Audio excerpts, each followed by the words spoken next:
Welcome to Faith and Democracy, a series of one-on-one conversations with candidates for the U.S. House of Representatives. I'm Connie Ryan. I'm the Executive Director of Interfaith Alliance of Iowa and Action Fund.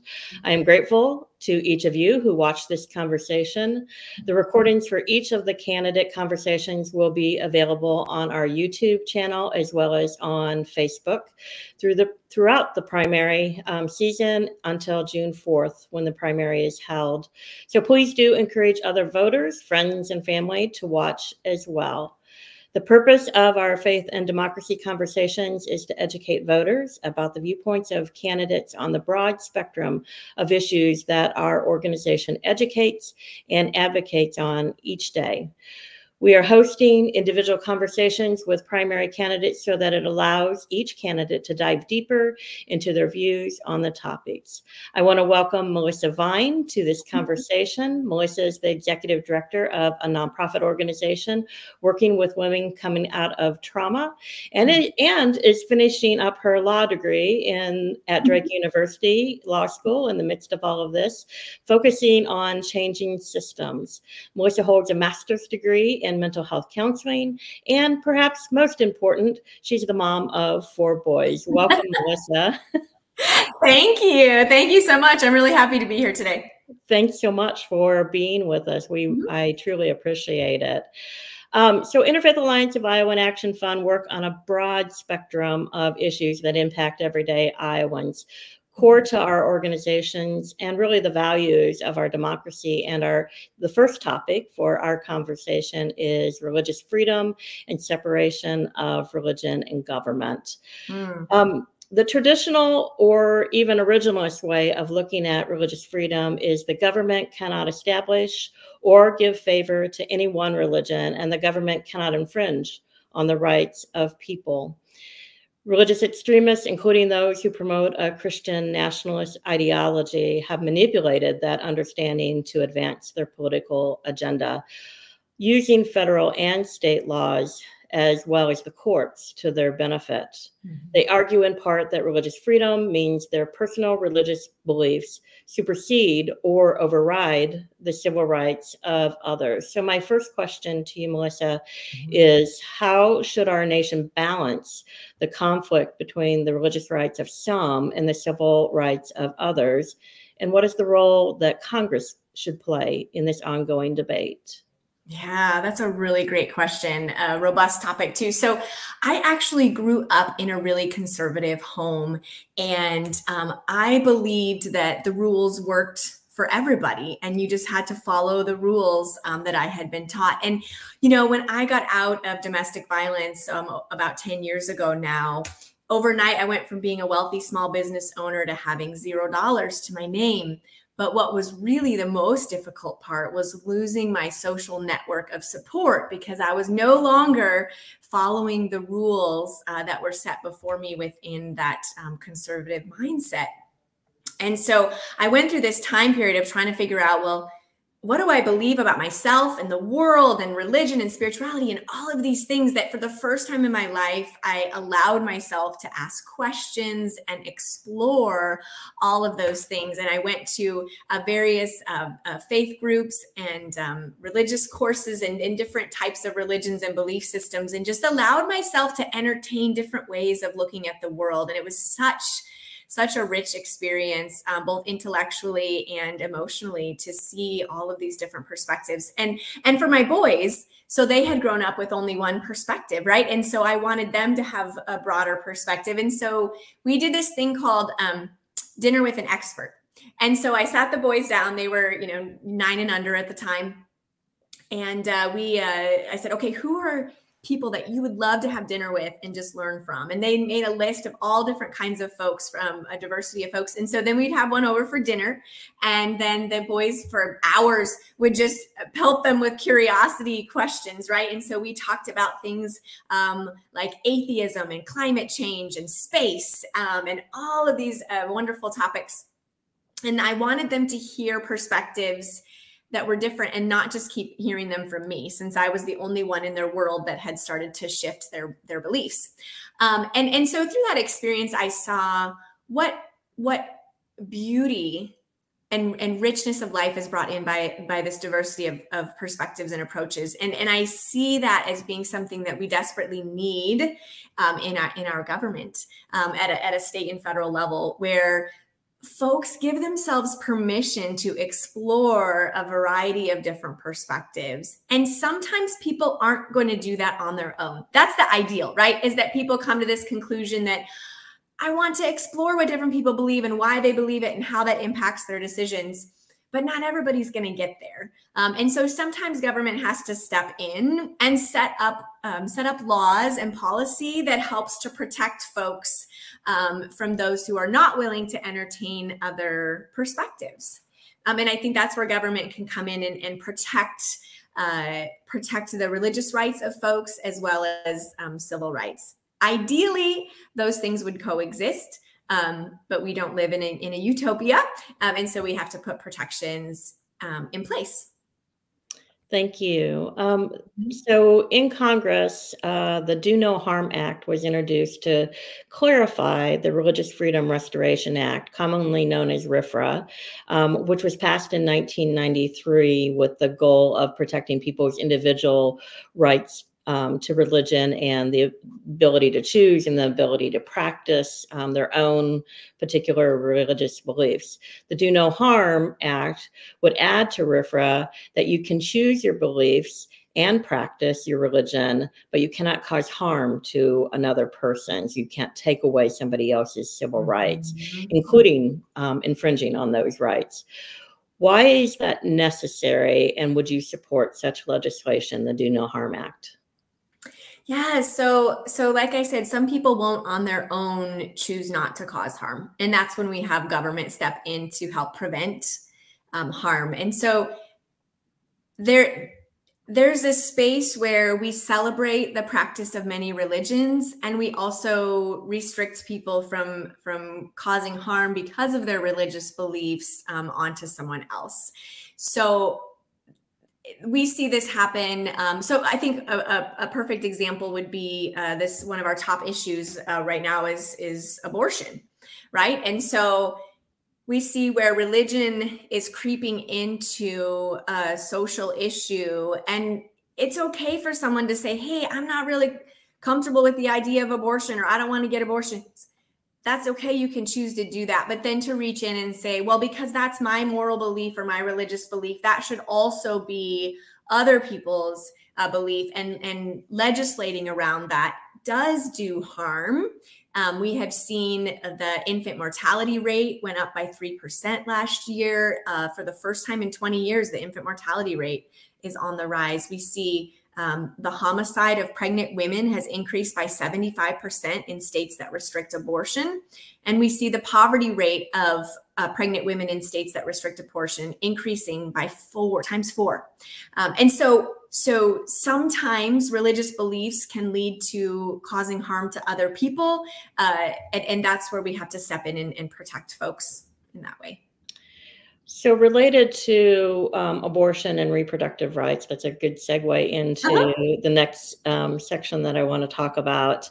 Dobbs is the law of the land now, overturning Roe in 2022. The battle is now in the states because of Dobbs, including Iowa, as we await a decision from the Iowa Supreme Court on the 6-week ban on the right of Iowans to make their own medical decision regarding abortion. So is it a states' rights issue in your opinion, or should the right to an abortion and reproductive health care be protected equally at a national level? Day one, when I'm in Congress, codify Roe. This patchwork of abortion restrictions across our state, across our country is a disaster. And so I run a homeless shelter, right? So I'm working with women who have the least access to financial and social power. And so if they need healthcare support, if they need an abortion, and if Iowa restricts that, they're not going to be able to miss several days of work, get access to a vehicle, drive out of state, get this, taken care of. And so it has a disproportionate negative impact on women in poverty, on women of color, women with disabilities, in the LGBTQ community. You talk about harm, we're going to see a lot of that. And so yeah, that's our top issue of our campaign is to codify Roe on day one and say everyone should have safe and legal access to abortion and women's healthcare rights. Thank you. I appreciate that answer and your depth of understanding because of your experience working with women as well. Speaking of the LGBTQ community, we know that that community is facing unprecedented attacks in our state legislature and in legislatures across the nation.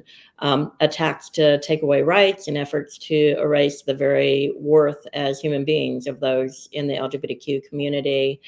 The Equality Act is legislation in Congress that would create equal protections based on sexual orientation and gender identity for all people, regardless of the state that they live in.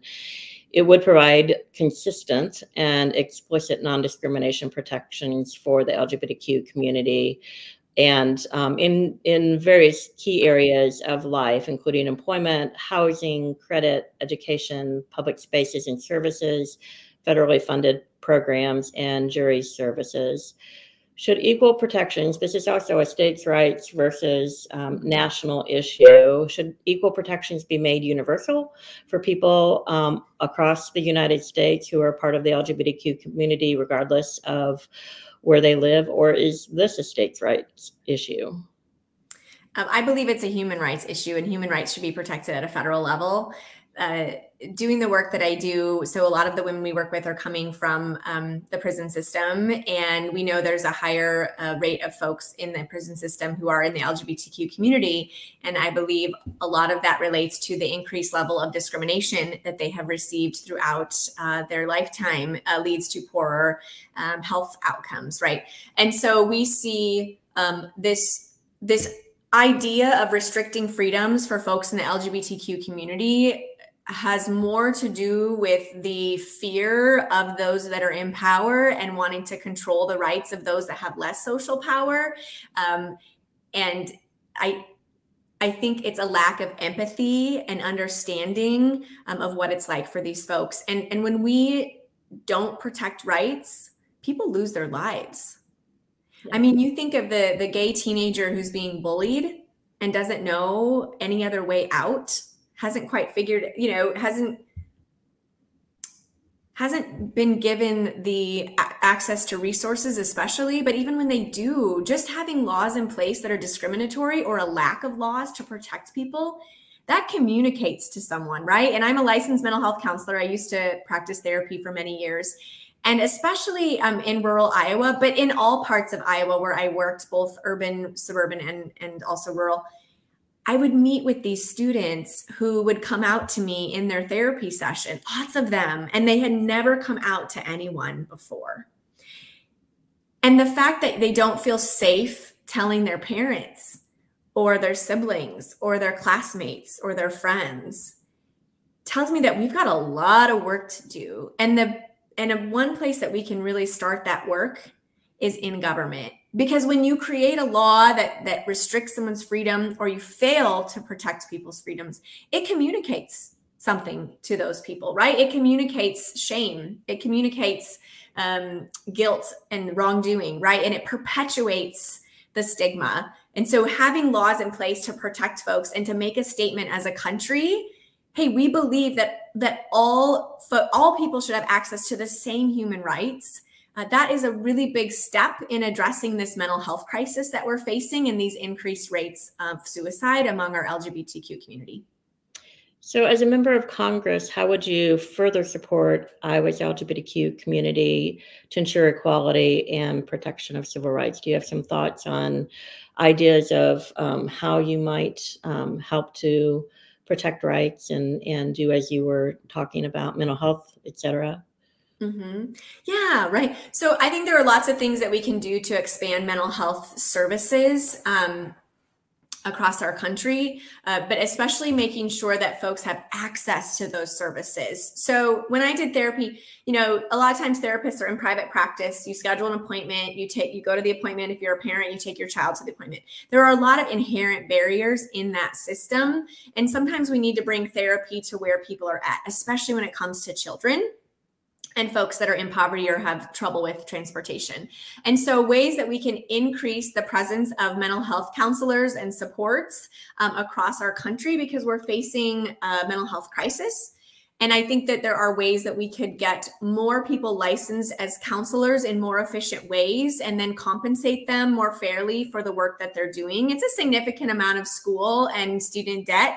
And then the payout is not that great for mental health therapists. And so if we believe as a country that mental health matters and that our LGBTQ community matters, we will invest in that. And I believe that when we make socially responsible decisions, they are also fiscally responsible. And so I think that we can satisfy both sides of that.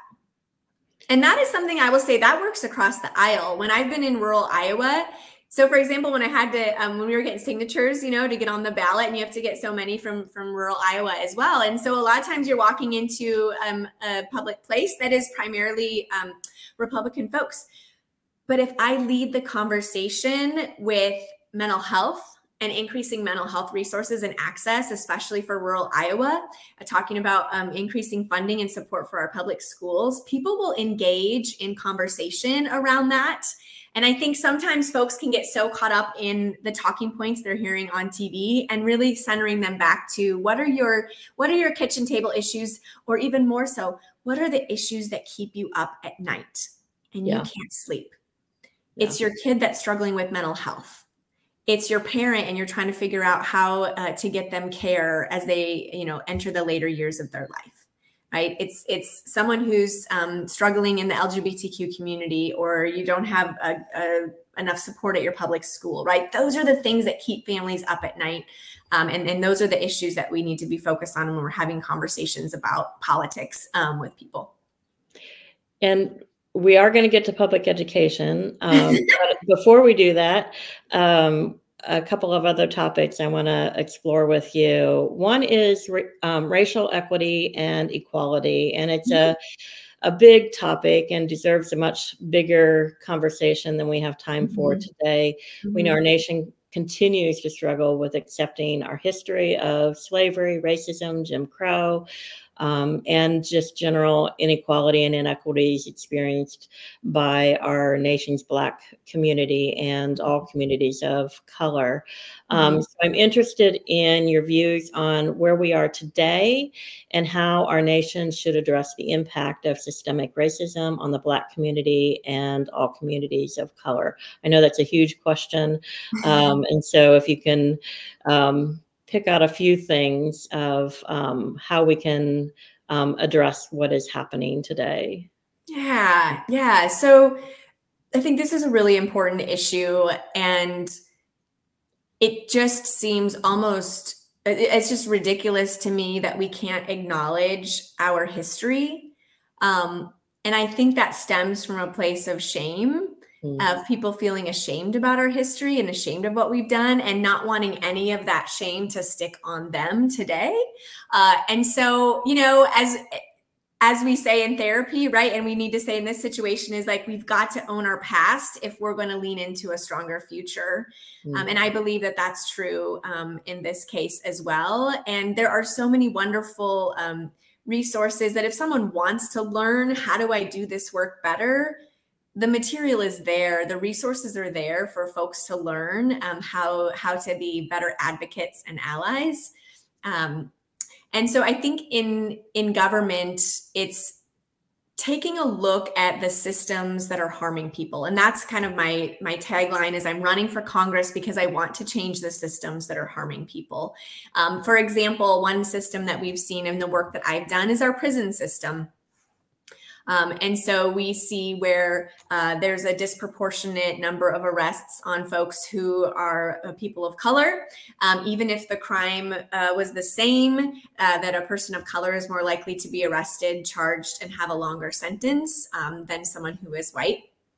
And so doing work to sort of decriminalize our criminal justice, to decriminalize race and have an impact on our criminal justice system, I think is one way, because once we start over incarcerating people of color, and then that impacts their family for the next generation and the next generation. So if you have a parent become incarcerated, you have a 70% chance of being incarcerated yourself. So we see this as a compounding problem within communities.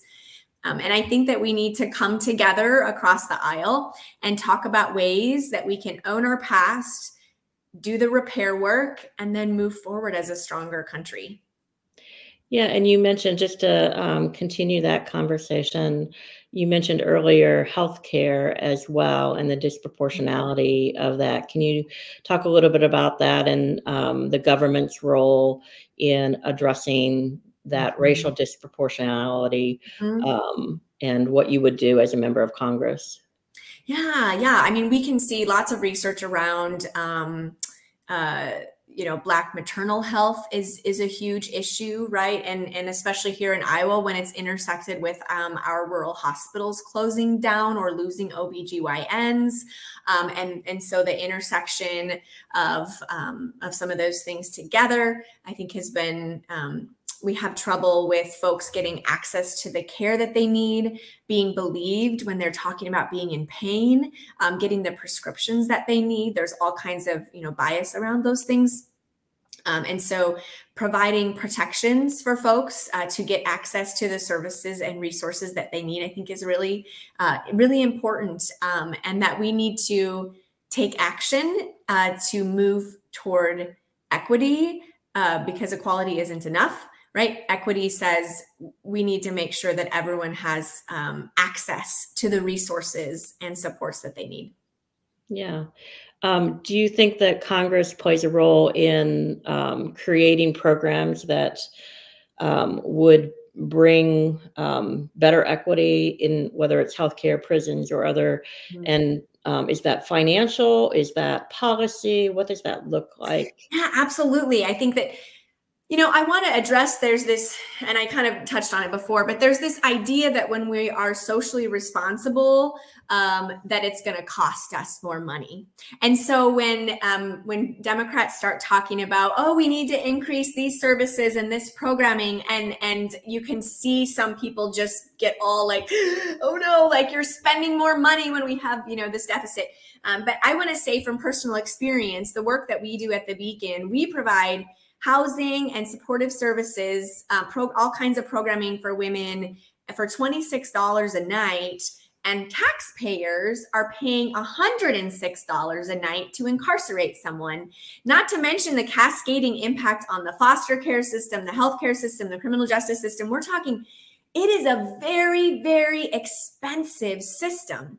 And so when we talk about providing social services and programming, that might cost more upfront to fund these programs, but where you're going to see the cost savings are in your healthcare, in your foster care, in your criminal justice system, your prisons. You're going to end up saving more money by investing in folks on the front end. Prevention is always a better way. Example, every dollar we invest in childhood poverty saves the government $7 of taxpayer funds when that child becomes an adult. And so we need to shift this mindset and not think we have to be either socially responsible or fiscally responsible, but say, hey, we can do both. And I think a lot of these social programs can support folks who have been part of marginalized groups, and to give them access to the support and services they need. So yes, I would say we can fund programs in effective and efficient ways that actually help families that deserve this kind of support, and also are fiscally responsible for our country's future. Excellent. I like to say both and in those occasions. Yes. Where you can do both of those things and have an impact. So absolutely. Yeah, I'm going to shift very much a different direction to gun violence prevention. According to Brady, one of the most respected gun violence prevention organizations in our nation, Americans are 26 times more likely to be shot than in any other high-income country. Every day, 327 people are shot in the United States. Of those, and on average, 117 will die. Every day, 23 minors are shot in the United States. Gun violence is, as we know, very complex. 1% of all gun violence in America are mass shootings, just 1%, even though it gets much more attention. Right. 60% of gun deaths are suicide, 37% are homicide, including that 1%. The remaining 3% of gun deaths include law enforcement involved shootings, unintentional shootings, and those that are just undetermined. Beginning in 2020, death by gun became the #1 killer of children in the United States, surpassing car accidents. As a member of Congress, what would you do to curb gun violence in our country and make our communities and our children safer? Yeah, thank you. Thank you for sharing all those statistics too. I think it's sobering, and it's helpful to be reminded of the reality of the situation. Yeah. Sometimes America doesn't do a very good job of humbling ourselves and looking to our neighbors to see what is working. I think we have a little bit of this, a little bit of like, oh, we've got it all together, we've got it figured out, and I think a little humility to say, hey, there are lots of countries that have a good handle on this problem, and what could we learn by looking at what sort of policies they have in place that are preventing gun violence. And so what we would learn, I think, from those studies would be that countries that have universal background checks, so that there are no ways to get quick access to guns without having that background check, that we have red flag laws. If there's a concern over someone, because most of the time after the fact, people will say, they said this thing, or I was, worried about this. There are often warning signs to close the loopholes, including the boyfriend loophole, that if there's a domestic violence charge on someone's record, that needs to be a concern, right? And I think that one of the problems with this issue is we've become so polarized that we can't really talk about it very well across the aisle. But if you get together with someone who you might think is on a different side of this issue than you, and you say, hey, who are some people that you think should not have access to a gun? I think most people would have an answer to that question. I think that most people would be able to say, okay, someone who is an abuser, someone who has threatened violence on themselves or someone else, right? Like, they would have a list of people. Okay, so let's put some laws in place that would help to protect folks, from those potentially violent situations. And then, of course, on a broader issue, there's a connection between poverty and gun violence.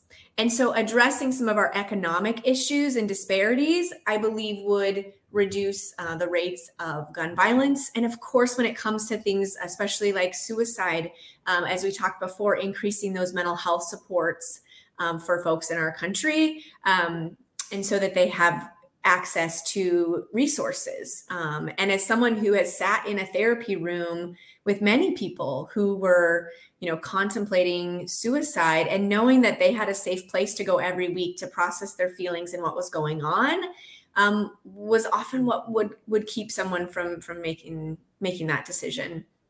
And so it's a complex problem, and it needs a multifaceted approach. But I definitely think there are ways that we could change this future for America. Thank you so much. All of those pieces are so important. Again, I want to shift again on you. And our last section of questions is about public education.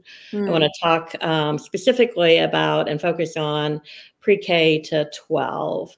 In Iowa, we have amazing public schools with teachers and staff and administrators who work hard to ensure every student who walks through their doors receives a quality education and their specific needs are met. Public schools, teachers, staff, administrators, and school boards are under attack by extreme right wing of our nation and certainly in our state. School districts across Iowa are struggling with insufficient funding that is not meeting the needs of students. Misinformation often about public schools and educators is running rampant and being used for political gain. So a lot of that is at the state level, but what is the role of Congress and the federal government in supporting public schools and educators in states and ensuring every student has the resources they need to have the best learning environment? Mm-hmm, mm-hmm. Yeah, I think what we're seeing right now is folks who have gone through public education systems are understanding the world in more progressive ways. They are learning empathy. They are learning about history. They're learning about social sciences. They're growing in their emotional intelligence. And they're exploring ways that we could do government better, that we could do community better. And this is going to be a threat to folks who want things to stay the same forever, who have a more traditional perspective around cultural beliefs and values. But the human race is changing, and not only do we need to change with it and grow with it, but allow ourselves to explore what are some of the things that we've thought to be true about the world that aren't true, right? I mean, we think way back, and it was like kind of this mentality of kill or be killed. And look how far we've come to developing empathy and diversity and celebrating other cultures and working together to accomplish big things. But this is going to be a threat to folks who want to have control over the way people view the world, what their values are, and the way that they want to protect sort of this social power that they've historically had. And so public education is a threat to their worldview. And therefore, there are lots of attempts to try to control how people are being educated and what sort of education they're receiving. The only way to do that is to get as many kids as possible into private schools where they have more control around what's being taught. And so we see this sort of sinister, like, dismantling of our public education in order for a few people to keep control and power in our country. That's a threat. That's a threat to our kids. That's a threat to our next generation. If our purpose in educating is to control children, rather than giving them the freedom to explore and learn and grow and be curious about the world. And so I think we're starting to see this happen in more states, especially where there are really conservative governors. And so I believe that there needs to be a broader look at this at a federal level, because this is our country's future we're talking about. This is our next generation of politicians and teachers and business leaders. And so it matters. It matters that they have a healthy perspective on the world. And also thinking about, in that vein, like, how does education need to adapt to the way that children learn now, right? Their attention spans have changed. Their mental health issues have increased. COVID had a huge impact. Like, how do we look to the future, ways to educate kids most effectively and to keep them as engaged as possible? Well, and connected to all of that, how can the federal government mandate or incentivize states to better support public schools and kids who are struggling, also students in poverty, ELL students? How does the federal government and what's the role of Congress in ensuring that that is all happening at the local level? Yeah. I think, like, for one example would be this voucher program. We're starting to see now, these articles are coming out. All these schools, public schools across Iowa, are having to cut their funding because of this private school vouchers. I have 4 sons. I've got one at Iowa State University, and then I've got 2 at Roosevelt High School and 1 at Merrill Middle School. And so I'm at, Des Moines Public Schools, close to my heart. I love public education. And we're seeing those dollars move out of these school systems, and that's going to have a disproportionate negative impact on folks that cannot access the private schools. It's not just about the tuition cost, but it's also about transportation and other expenses that go along with being in private school, not to mention the fact that tuition is on the rise because there was an opportunity to not only receive the voucher, but then to increase tuition as well. So I think something like these voucher programs, it's shady, and I think that there are ways at a federal level that we could prevent some of those things from happening. Okay. All right. Well, thank you, Melissa, for sharing your views on these important issues. Before I close, I'd like to give you the chance to talk just for a minute or so about whatever else we haven't covered that you would like voters to know about you as a candidate and how you would serve the people of Iowa in Congress. Yeah, so Congress has more millionaires than moms. It's over 200 and some millionaires, and we've got like 37 moms of minors, right? And only 29% women.